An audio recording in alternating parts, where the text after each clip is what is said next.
जम्मू कश्मीर के पहलगाम में मंगलवार को निरपराध हिंदुओं के नरसंहार के विरुद्ध लखनऊ के जीपीओ स्थित सरदार पटेल प्रतिमा के नीचे संत समाज और लोक भारती द्वारा विरोध प्रदर्शन किया गया।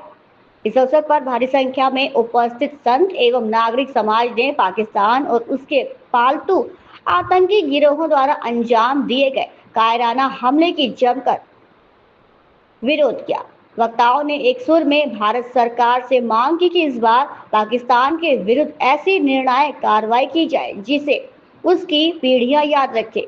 कुछ वक्ताओं ने सरकार से पाकिस्तान के कब्जे वाले कश्मीर को मुक्त कराने और आतंकी गिरोहों के मसूल नाश की मांग की। वक्ताओं ने कहा कि यदि पाकिस्तान में वाकई हिम्मत है तो हमारे बहादुर जवानों का सामना करे, लेकिन जिस तरह पाकिस्तान ने कश्मीर घूमने गए सामान्य नागरिकों को हिंदू होने की शिनाख्त करके मरवाया, यहाँ पर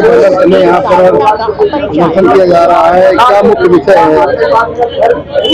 मुख्य विषय तो भारत है। भारत संगठित रहेगा तो भारत का ही नहीं पूरे विश्व का कल्याण होगा। इस समय भारत विकास कर रहा है तो विदेशी शक्तियां इस प्रयास में है कि भारत में शांति क्यों है वो समाप्त हो। तो जो आर्थिक दृष्टि से विषय आता है, भारत नंबर 1 की स्थिति में पहुंचे तो वो कैसे रुके, एक विषय। दूसरा, उनका प्रयास है उस सब काम के लिए भारत को गृह युद्ध में झोंक देना। विभिन्न घटनाओं के कारण मुस्लिम समाज के द्वारा आंदोलन चल रहे हैं, घटनाएं हो रही हैं, उसको और बढ़ावा देना। जो हिंदू शांत है, सुप्त है, वो भी खड़ा होकर उसी रास्ते पर चल पड़े। सबसे बड़ी बात ये कि उत्तर प्रदेश में सरकार है, केंद्र में भी सरकार बीजेपी की है, उसके बावजूद मोदी जी ने भी बड़ी बड़ी बातें पहले भी कही है और फिर वही कह रहे थे कि एक सर काटेगा, दूसरे सर काट के लाएंगे। तो हमारे देश की भी इतनी बड़ी स्थिति ऐसी हो गई है कि उत्तर प्रदेश आतंकवादियों ने जो इतना बड़ा संहार कर दिया है कि उन नौजवानों हमारे जो घूमने गए थे, इनका न किसी मसले का ताल्लुक न किसी मसले था, उसके बावजूद इनके साथ बड़ी घटना हो गई। कैसे क्या करना चाहिए?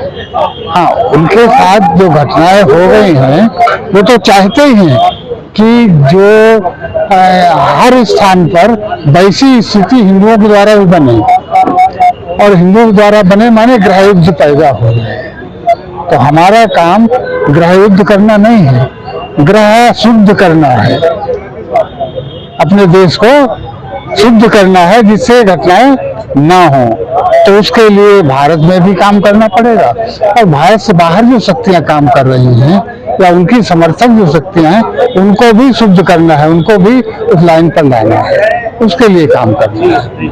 बड़ी संख्या में हिंदू समुदाय के लोग यहाँ पर प्रदर्शन किया गया, आपके बैनर तले क्या कहना चाहिए? लोक भारती पिछले 25 वर्षों से समाज में नदी जल, पर्यावरण संरक्षण, गौ आधारित प्राकृतिक खेती, ग्राम विकास, ऐसे जो विभिन्न सामाजिक समस्याएं हैं उसको लेकर के देश भर में काम कर रहा है। हमारा जल स्तर नीचे जा रहा है, रसायन युक्त खेती होने के कारण स्वास्थ्य खराब हो रहा है, जमीन का स्वास्थ्य, मानव का स्वास्थ्य खराब हो रहा है, महंगी खेती के कारण जो है किसान खेती छोड़ रहे हैं। ऐसे विभिन्न सामाजिक समस्याओं को लेकर के लोक भारती के द्वारा जो जल स्रोत हैं, विभिन्न नदियां हैं, तालाब है, कुआं है, पोखरे, उसको लेकर के काफी सकारात्मक और प्रेरणादायक काम किया जा रहा है। लेकिन कल की घटना के बाद जो है ध्यान में आया, जिस प्रकार से अपने ही देश में हिंदू सुरक्षित नहीं है उनको टारगेट करते हुए लक्ष्य बनाया जा रहा है। मुर्शिदाबाद हो या फिर बांग्लादेश हो या फिर कल की जो घटना हुई जम्मू कश्मीर में, उसको लेकर के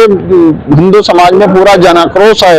लोक भारती भी अपने को ही समाज के साथ जोड़ते हुए, सामाजिक सरोकार हमारा है लेकिन हम देश से अलग नहीं रह सकते। राष्ट्रीय सुरक्षा जो है हमारी जिम्मेदारी है, उसको लेते हुए हम निश्चित रूप से जैसे भी आवश्यकता पड़ेगी देश के लिए, हिंदुत्व के लिए पूरी क्षमता और ताकत के साथ लोक भारती समाज के साथ खड़े होकर के, संतों के साथ खड़े होकर ऐसे जो राष्ट्र विरोधी गतिविधियां हैं, जो तथाकथित जो है मुस्लिम आतंकवाद है, उसको नेस्तनाबूद करने के लिए सरकार जो भी कदम उठाएगी उसके साथ भी रहेंगे और समाज को भी पूरी तरीके से क्षमता के साथ जागरूक करने का लोक भारती प्रयास करेगी। श्री कृष्ण चौधरी, संपर्क प्रमुख लोक भारती, सदस्य कृषक समृद्धि आयोग, उत्तर प्रदेश। शुरू से करते आ रहे हैं। उत्तर प्रदेश में 5 साल का बच्चा था, और जितना देखिए, सबसे बड़ी बात यह है कि ये कोई आतंकवादी घटना नहीं, ये इस्लामिक जिहाद है, क्योंकि धर्म पूछकर और उनके वस्त्र उतार कर, उनके प्राइवेट पार्ट देकर उन्हें गोली मारा गया है और उनको हिंदू चिन्हित करके गोली मारा गया है, और इसलिए ये इस्लामिक जिहाद है। और सरकार से मांग कर रहे हैं अभी हम कि न्याय की मांग कर रहे हैं और इस प्रकार से घटनाएं बंद हों, क्योंकि सिलसिलेवार घटनाएं बांग्लादेश में, फिर वेस्ट बंगाल में और पहलगाम में निरंतर हो रही हैं। लेकिन अब सरकार को सोचना पड़ेगा कि हिंदू क्या किस दिन के लिए वोट दिया था, अपनी लोगों की हत्याएं करवाने के लिए। अब सरकार को इसमें जागना होगा और उसको चेतना होगा और न्याय देना होगा, और मोदी जी को भी इसमें सुरक्षा सुनिश्चित करनी होगी हिंदुओं की, अन्यथा आगे कदम बहुत बड़ा होगा। मोदी जी ने कहा था एक मारोगे तो हम 10 लेकर के आएंगे। हम भी देख रहे हैं कि वो वचन जो कहा है, action speaks louder than words, आपके कर्म, आपके आचरण, आपकी वाणी से कहीं अधिक बोलते हैं। और अब हम वाणी को कर्मों में परिणित होने देखना चाहते हैं, और अगर किसी की वाणी कर्मों में परिणित नहीं होती तो उसे झूठा कहा जाता है, मक्कार कहा जाता है। भारत को हिंदू राष्ट्र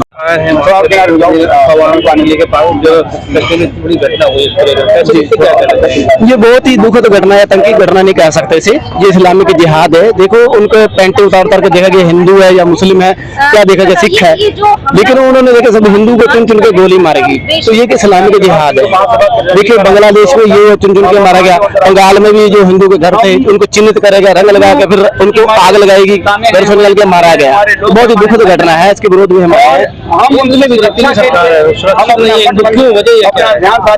मोदी सरकार को देखना चाहिए ना, क्या करना है इन्होंने, एक्शन लेना चाहिए। अगर ये एक्शन लेते, बांग्लादेश में जब हुआ, क्योंकि ये चेक करते इस्लामिक जिहादी लोग, चेक करते हैं हिंदुओं को, ये सोए के जागे हुए हैं। अब यहाँ देख लो, राजधानी है, हम 1200 किलोमीटर से आए हैं, लेकिन हिंदुओं में देख लो कितनी तादाद है। लेकिन इनके मदरसों में देखो जाके आप, इनकी मस्जिदों में देखो 5 के 5 में हजारों लोग इकट्ठे होते हैं, लेकिन हमारे हिंदू सोए हुए हैं, जाग नहीं रहे हैं।